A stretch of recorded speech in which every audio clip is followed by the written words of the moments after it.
Alright guys, what's going on? Welcome in. So the first practice of Jets training camp just wrapped up like 5 minutes ago here. And I gotta be honest with you, I am totally pumped up, right? I mean, to see all these guys back from injury, Mekhi Becton, Corey Davis, Carl Lawson, I mean, the Jets are fully healthy. It feels like it's been over a year since the last time I've said that. You know, there's so many injuries last year with Marcus May, Zach Wilson missed time, Elijah Moore missed time. I mean, the list goes on and on. The Jets are finally healthy. And look, I truly feel like the win-loss record would have looked a lot different if all of these guys didn't get hurt and miss time. So to have these guys back is the ultimate plus. I mean, these guys are major players here playing extremely significant positions. Okay, but let's talk about the first practice here. Now, I think really the big headline, Mekhi Becton, there has been so many headlines, so many different storylines about his weight, him being in shape. Where does the knee stand? Are the Jets coaches frustrated with Becton? I mean, it was one thing after another, and I gotta be honest, at this point, I'm just sick and tired of hearing all of these negative headlines about, you know, Mekhi. I just want to see him out on the field, and that's what happened today. Okay, he was out there, a full participant. The Jets yesterday activated him off the physically unable to perform list, which was awesome. And according to Brian Costello, Mekhi Becton started today at right tackle. All right, now there was that big debate, you know, who's going to be the starting left tackle. Is it going to be Fant or Becton? Obviously, Joe Douglas passed on, you know, guys like Ike Ekwonu, Evan Neal, Charles Cross, had tons of options in the free agency market as well. And in fact, Riley Reef just signed a one-year deal with the Chicago Bears yesterday. So, you know, the Jets front office, the Jets coaching staff, they're putting a lot of faith in these two guys. And look, if both of them are healthy, I feel great about this season. Of course, ideally, you would want that third backup swing tackle just in case something happens. But again, assuming these guys are both healthy and ready to go, I really don't think you could go wrong at either position for either player, if that makes sense.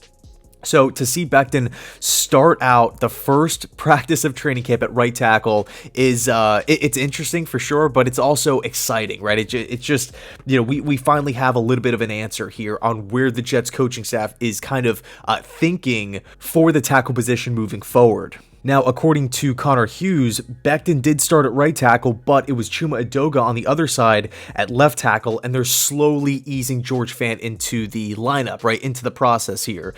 And I mean, look, we've talked so much about injuries in this video, and, you know, over the past couple months, so much attention has been put on injuries here.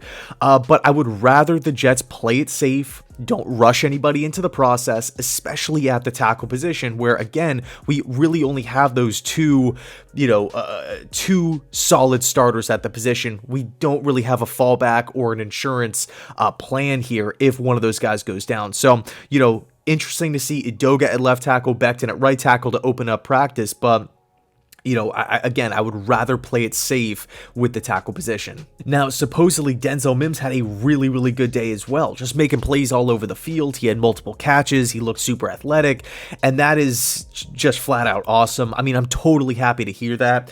I mean, we look at the room, it's stacked. Newcomer, Garrett Wilson, Elijah Moore going in a year two, Corey Davis coming back from his injury. Jets brought back Braxton Berrios, kind of a mouthful, but you know what happened? 4 solid options at the wide receiver position. Jeff Smith, you know, he's coming off of a really good mandatory minicamp and also impressed the Jets coaching staff last year. You know, this is a stacked room. This isn't the Jets from, you know, a couple years ago where it was, we kind of had one guy, Robbie Anderson, that's really it. No, we have legitimate options here. And to hear that Denzel Mims is flashing, he's out there making plays, snagging multiple catches, and doing it in a pretty athletic fashion is totally encouraging. Now, as far as Zach Wilson is concerned, supposedly he looked really good, just spreading the football around, got multiple guys involved here, Garrett Wilson, CJ Uzomah, and I was actually on Tyson's channel, Let's Talk Jets Radio, maybe like a week ago, and we talked about Zach Wilson and him not really needing to be Josh Allen, Aaron Rodgers, Tom Brady. You know, if he could just go out there and be the point guard, distribute the football to the playmakers. I mean, Joe Douglas did his job. He supplied this offense with talent. It's up to the quarterback position to get the football to those guys. If that can't happen, or if that isn't happening, the offense isn't going to move. Okay, so we don't really, in my opinion, we don't really need to see this monumental, just, Herculean jump from Zach Wilson. We don't need him to be a top 5 quarterback. If he could just go out there, almost be the Alex Smith. And I know people toss around Alex Smith's name a lot, almost in a negative light, or he's good, just not good enough. I disagree. I think Alex Smith, although yes, he was a game manager, he would make the throws. He completed a lot of passes. He put the ball in play. Those offenses ate a lot of clock. Very tough to get Alex Smith off the field. Hardly turn the football over.